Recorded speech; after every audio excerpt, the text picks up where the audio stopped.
Hello, welcome to this session. We are presenting on LGBTQ inclusive curriculum from a youth perspective. This session is brought to you by the It Gets Better Project and Education Council, and we are so excited to be here at South by Southwest EDU. My name is Justin Tyndall. I use he, they pronouns. I'm the Director of Education and Global Programming at the It Gets Better Project, and I'm here with three of my friends for this wonderful discussion. And I will allow Sean to start off with introducing himself as well. Hey y'all, my name is Sean Worley. I'm with Education Council. I'm a Senior Policy Associate with the team. Happy to be here with you all and happy to have this conversation. Thanks, Sean. Uma. Hi everyone, I'm Uma. I use she, her pronouns, and I am one of the youth voices for the It Gets Better Project, class of 2021. And Zach. Hi, my name is Zach Hong. I use he, him pronouns, and like Uma, I am also part of the youth voices. Thank you. I'm so excited that you're all here with me today because, of course, we get to talk about a very important subject, which is inclusive curriculum. But first, I want to kind of paint a picture together with Sean of what we mean by inclusive curriculum and how it fits into the scope of what are considered inclusive schools. So our friends over at GLSEN, which is another LGBTQ+ nonprofit, through their research, they have found that there are 4 specific school-based resources that are related to safer and more inclusive school climates for all students. The first is supportive educators. The second is LGBTQ inclusive curriculum. The third is inclusive and supportive policies. And the fourth is supportive student clubs, such as Genders and Sexuality Alliances, GSAs, or formerly known as Gay-Straight Alliances. All 4 of these pillars are extremely important, again, to helping build inclusive school climates. But we're here today specifically to talk about the one that I mentioned earlier, LGBTQ inclusive curriculum. And of course, what do we mean by LGBTQ inclusive curriculum? Well, this is curriculum that regularly highlights LGBTQ+ people, history, and culture in a positive way. It's one that respectfully acknowledges what LGBTQ+ communities contribute to the world. And it's one that values diversity and recognizes intersectional identities and experiences. Why is this curriculum, this type of curriculum, this inclusive curriculum so important? Well, again, our friends over at GLSEN have found through their research that LGBTQ students who attend schools with curriculum that is inclusive of LGBTQ people, history, and events experience a better school climate and improved academic outcomes. So that is what we mean by inclusive schools. That's what we mean by inclusive curriculum. And Sean's going to hop in and tell us a little bit more about what this looks like through a national landscape. Thanks, Justin. As Justin said, it's so important that LGBTQ students of color, students with disabilities, students from immigrant or native backgrounds, just really students that have not seen themselves in what they're learning. It's critical that they do see themselves in what they're learning, but unfortunately, far too many of them live in states that require curriculum to be inclusive of their identities, including their intersectional identities. As of this year, only 5 states, California, Colorado, Illinois, New Jersey, and Oregon, have laws that require the state to develop and adopt inclusive social studies and history curriculum materials. Now, these laws vary in the specific language and the requirements, but really the intent is pretty similar across the board. Each one of those states wants to ensure that their schools use materials that teach about and affirm the contributions of LGBTQ people, which is really important for student identity development and just students really being engaged with what they're learning. Of course, and just to make a note here that these laws are not meant to be exclusive of other identities. In fact, they often include requirements of the curriculum also teach about and affirm the contributions of people of color, people from Native and First Nation communities, and people with disabilities, just to name a few. For today, though, we're choosing to focus on the requirements related to LGBTQ people, because we want to be clear, but we want to be clear and state that an inclusive curriculum that includes multiple identities and communities is powerful for all students, and that's the ideal that we're really striving for. But even though there's the 5 states that have those affirming and requirements to have an inclusive curriculum, unfortunately, there are still some states that have taken action to explicitly restrict the teaching about LGBTQ people and our history.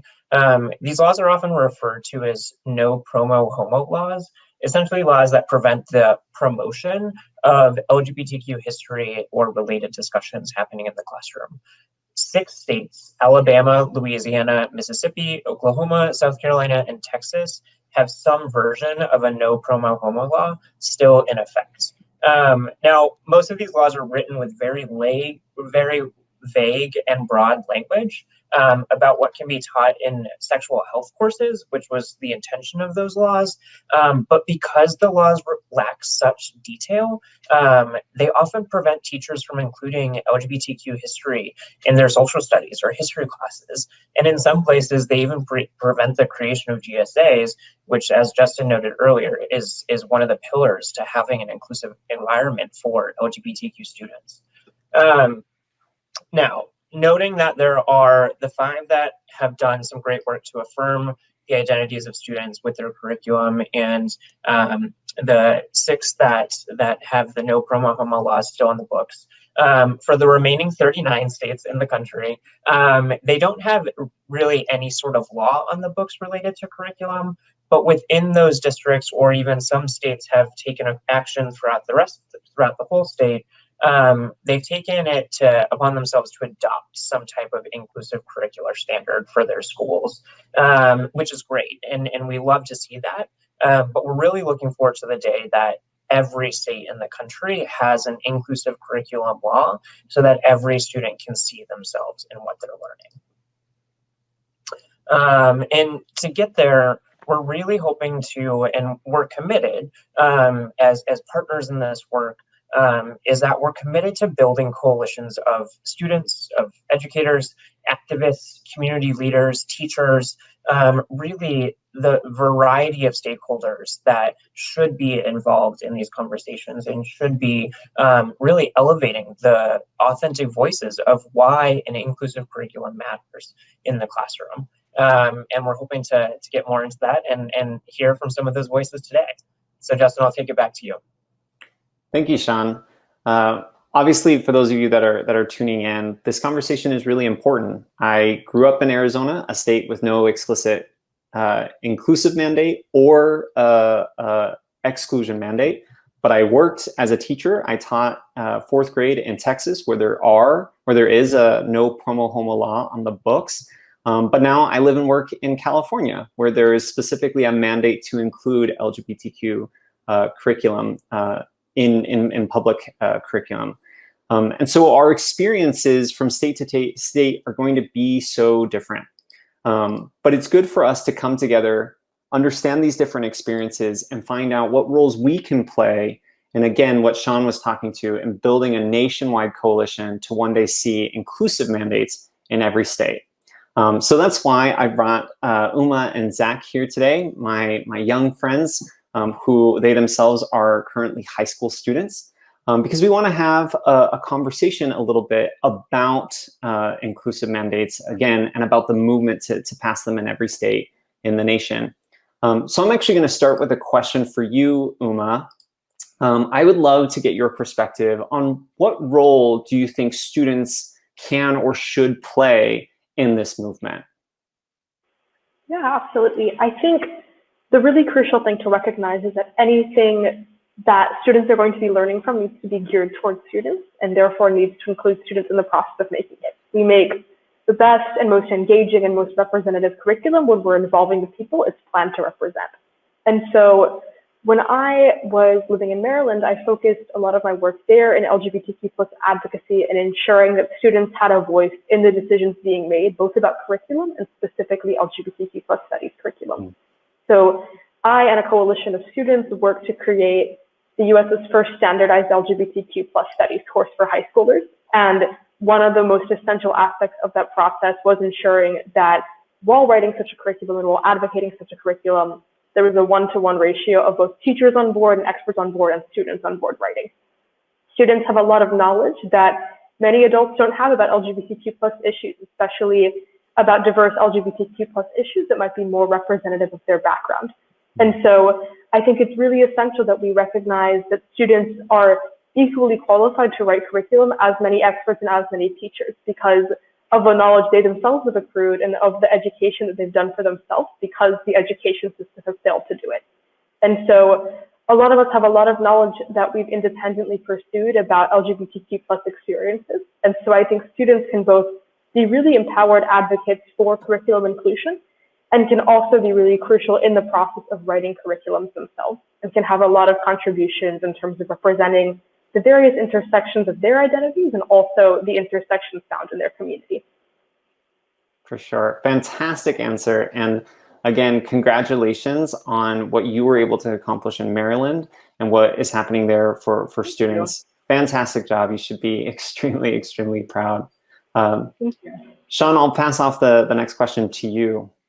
Yeah, I just want to first note, when I was talking earlier about within those 39 states without laws, that some districts are taking things into their own hands. But let me just highlight that some students are taking things into their own hands, which is even better, in my opinion, than some of the adults leading in these spaces. So thank you, Uma. Zach, I would love to turn to you. From your perspective as a student, what do you think is the role, or what do you think educators should be doing to support this work and to better affirm LGBTQ youth in their classrooms? Right. That's a really great question. And I'll start with, I think educators need to listen to people from their lived experience. And I think educators do a great job at that.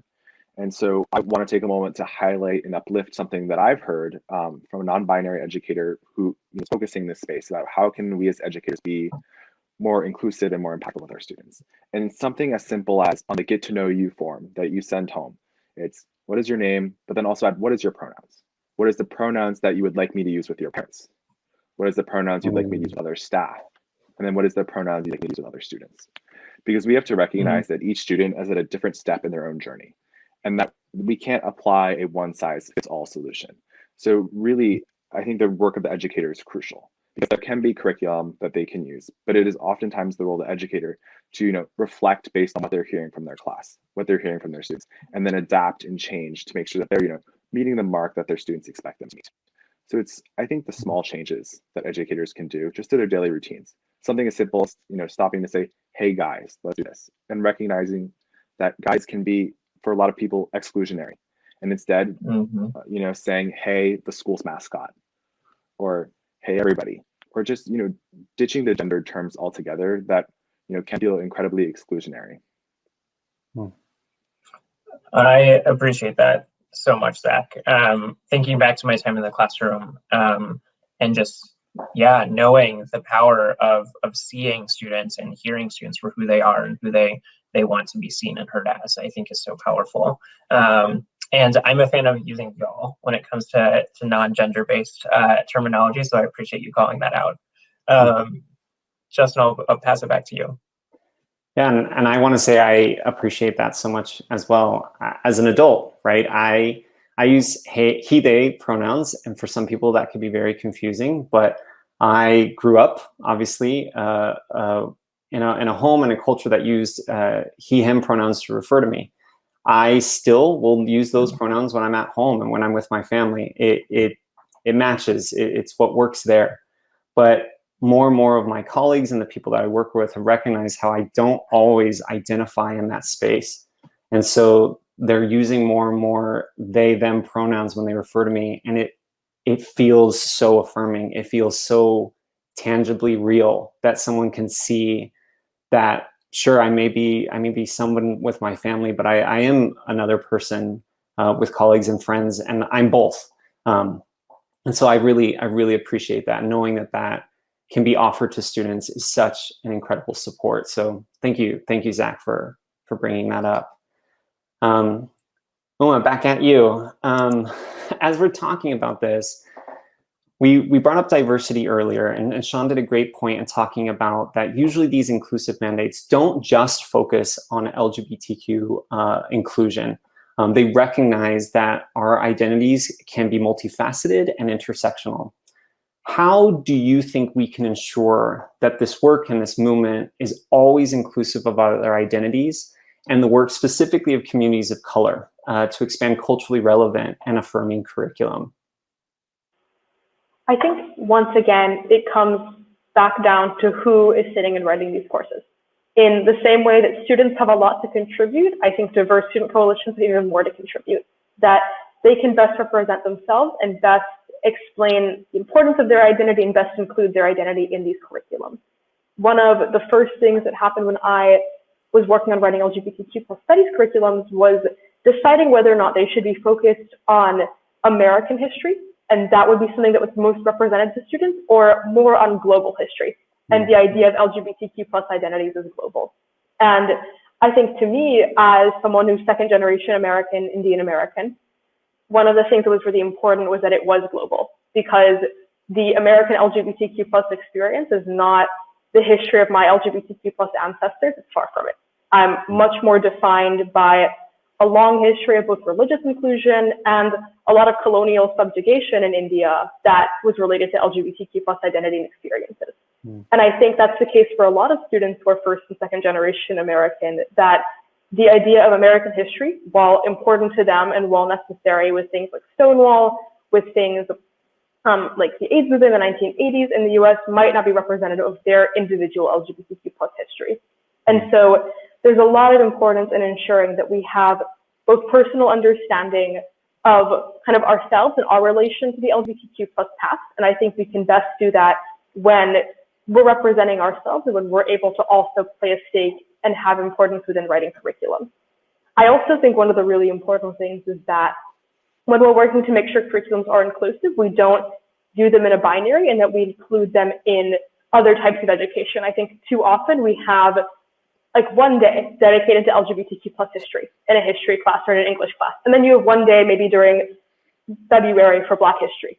And we do it as this kind of piece by piece thing. It needs to be something fluid and incorporated into classrooms and modules. That we recognize that LGBTQ+ history and the history of people of color and the history of people with disabilities is part of US history, or part of global history, or part of literature, and that these contributions are also fluid and dynamic and are something that's comprehensive. Right, and if I might add there real quick, I think, we made some great points. So we also need to look at, overlapping identities, right? And especially overlapping identities of oppression. And so when we talk about inclusive curriculum, reading a book with, the trope gay best friend, a cis gay white male, is not going to be very representative of the LGBTQ+ community, right? We need to make sure we have those diverse perspectives. Something my personal school district is doing with Black History Month is, Black Lives Matter at School Week of Action. And one of the days, which we've developed our own curriculum for educators to use, is talking about the importance of Black, transgender, and non-binary people and their role in, the civil rights movement and in the queer rights movement. So I think we need to look at that and really look deeper into our own, oftentimes we find ourselves with unconscious biases, and we need to look deeper into ourselves and figure out, why are we okay with a cisgendered white gay male, but have more difficult time looking at a person of color who's non-binary, right? Why are we more accepting as a society to one and not the other? And so that's why when we talk about the inclusive work, it's not just inclusive as, yes, we have now one gay character. That's nowhere near inclusive. And to talk about further what Uma said, I really think that's a huge point, is we need to make sure that we're learning about this year round, right? Where we say, like, for example, February is Black History Month. Why is it not every month? Why don't we learn every month about the importance of the African-American community and have that just baked into the rest of the curriculum that we learn? I think that applies to the LGBTQ+ inclusivity, right? This should be a year-round activity. It shouldn't be a do it a few days and then we drop it. Growing up and going through my education, I learned about an LGBTQ issue twice, and it was Stonewall. Once in my US history class and once in my world history class. And they were both about 5-minute conversations. And so I'm not even starting to learn about, I had to learn about it on my own. And I don't think we should put that burden on students, especially who are, learning about themselves and figuring out who they are as people. We shouldn't put that burden on them and have them be able to learn about themselves in school. Mm-hmm. That's so many great points from both of you. Thank you so much. I think you're representing a flaw in what we're representing here as inclusive curriculum, right?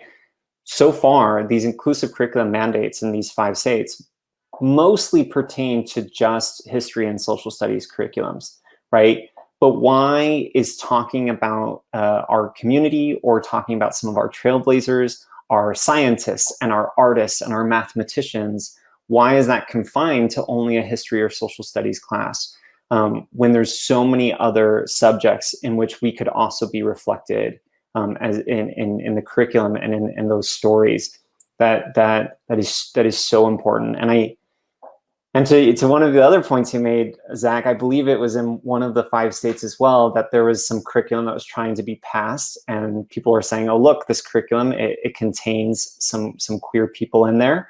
And it was a few brief mentions of some queer celebrities, all of them who were white.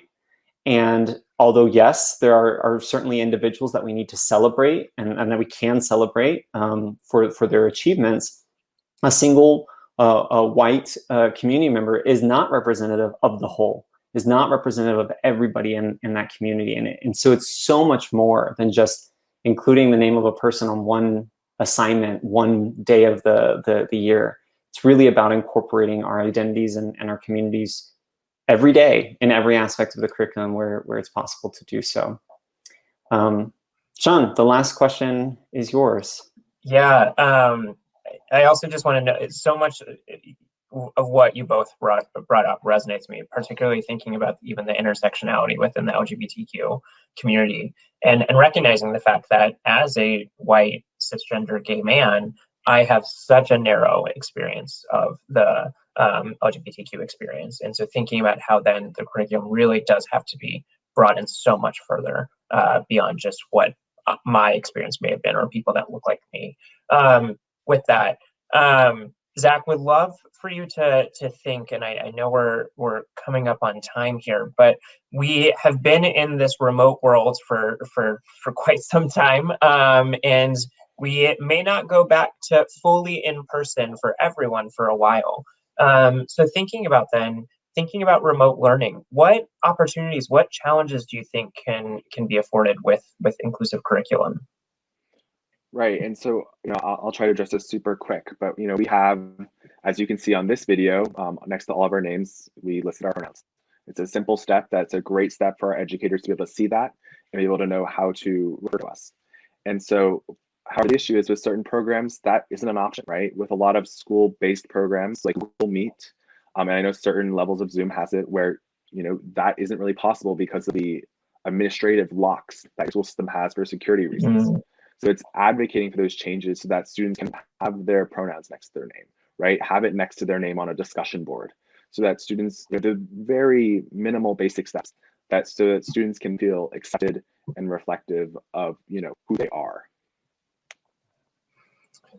I appreciate it. And anything that could be simple and should be simple, I think is some of the things that should be easily done, and there really shouldn't be that many issues with that. So thank you for raising that, Zach. I think that's a great suggestion. Justin, I think you're going to be closing us out. Yes. Again, thank you, everyone, all 3 of you, for being here with me. This has been such a great experience, but I don't want it to stop here. As we mentioned several times, we're not just talking about inclusive mandates, we're talking about an inclusive movement, and we want to keep the conversation going. So if you are interested in participating and continuing that conversation, this link that is going to pop up here is to a short 2-minute survey just to provide maybe your contact info and how you might like to get involved in carrying this conversation forward. I also want to offer these next few links if you want to have access to this presentation, both in a Google Slides format as well as in a PDF, and an expanded version of this presentation, because of course this is only a 25-minute version. So please, if you're interested in carrying this conversation forward, click one of those links, join us. We're so excited to include more people in the movement. And again, thank you, Uma, Sean, and Zach for joining me today. It's been an absolute pleasure. Thank you, Justin. Bye, Uma. Bye, Zach. Thank you. Bye, everyone. Bye. Thank you. Have a good one.